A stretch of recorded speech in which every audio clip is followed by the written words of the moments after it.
All right, let's talk about something we've all felt. Your wireless garage door opener, your key fob, your security cameras. One minute they work, the next, nothing. It feels totally random, right? But what if it's not a malfunction? What if something invisible is just jamming the signal? Well, today, we're putting on our detective hats. We're going to investigate the usual suspects behind radio frequency interference, or RFI. Okay, just a quick heads up before we dive in. This explainer is actually part 12 of a big 20-part tutorial. It's called Radio Frequency Interference Beyond Wi-Fi, a consumer guide to common disruptions and frequencies, and it's by the real experts, RFI detectives. So for this one, we're zooming in specifically on what they've laid out in this chapter. So let's paint a picture we've all been in. You press the button on your key fob, and crickets. Nothing happens. Now, what's our first thought? It's always dead battery, right? Or maybe the device is just broken. But what if the problem isn't the device at all? What if the issue is literally the air around you? So, every good investigation starts by lining up the usual suspects. And that's exactly what we're going to do. We're talking about the common root causes of RFI that just keep showing up in our homes over and over again. Once you know who they are, you can start to solve your own interference mysteries. Now, here's the first big clue, and it's super important. It's almost never just a single villain. Nope. An RFI problem is usually a mix of things, a real combination platter. We're talking about flaws inside the device itself, mistakes we might make in the setup, and of course, the super crowded, noisy world it has to live in. Okay, let's start with our first suspect, what I like to call the inside job. These are the flaws that are literally built right into our devices, sometimes before they even roll off the factory line. First up in this category, poor shielding. Just think of a device's casing as its armor, right? Good armor keeps all its own electronic noise in, and it blocks signals from the outside from getting out. But, to save a buck, manufacturers sometimes use cheap plastic or leave too many gaps. And suddenly, that armor, it's more like Swiss cheese. The device ends up being both a noisy broadcaster and an easy victim. And you can really see the difference here. A well-shielded device, it's contained, it's protected, it's a good neighbor. But a poorly shielded one, man, it's like a leaky bucket. It's just spilling its own electronic noise everywhere and letting all the outside interference splash right in. So yeah, that budget-friendly gadget you bought, it might be the very source of your problems.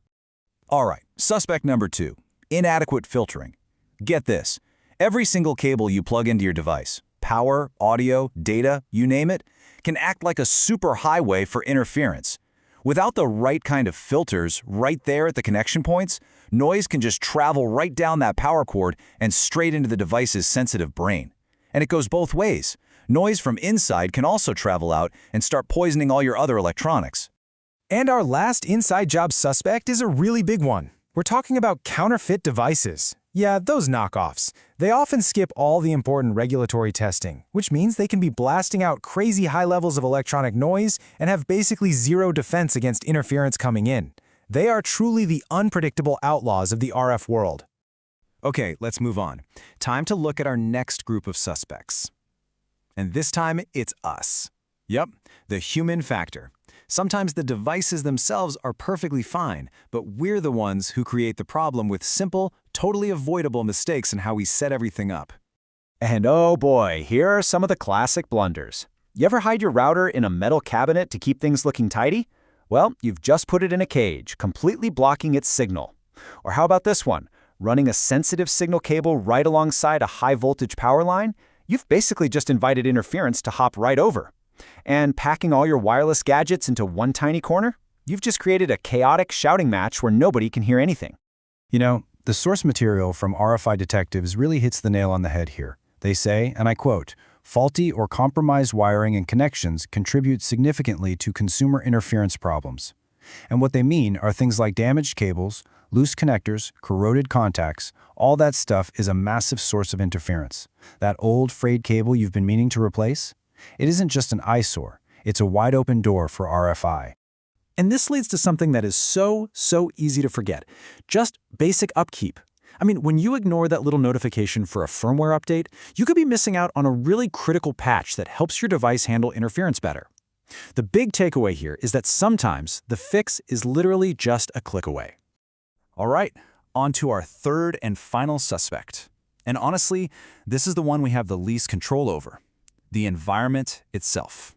See, our devices don't live out in some quiet, peaceful field. Oh no, they live in a totally invisible electromagnetic city that is getting more and more crowded every single day. I want you to just look at this number for a second. 2.4 gigahertz. This isn't just some technical term. This is the address of the single most crowded, most chaotic, and most interference-prone party in the entire radio spectrum. It's a madhouse. And here's exactly why.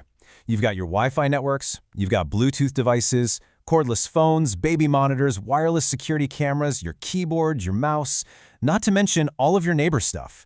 They are all trying to shout over each other at the exact same time in the exact same space. So even when every single device is working perfectly, just the sheer volume of traffic means interference is pretty much inevitable. So, there you have it. Those are the usual suspects. A flaw in the machine, a mistake at the scene of the crime, or just trying to live your life in a really, really noisy crowd.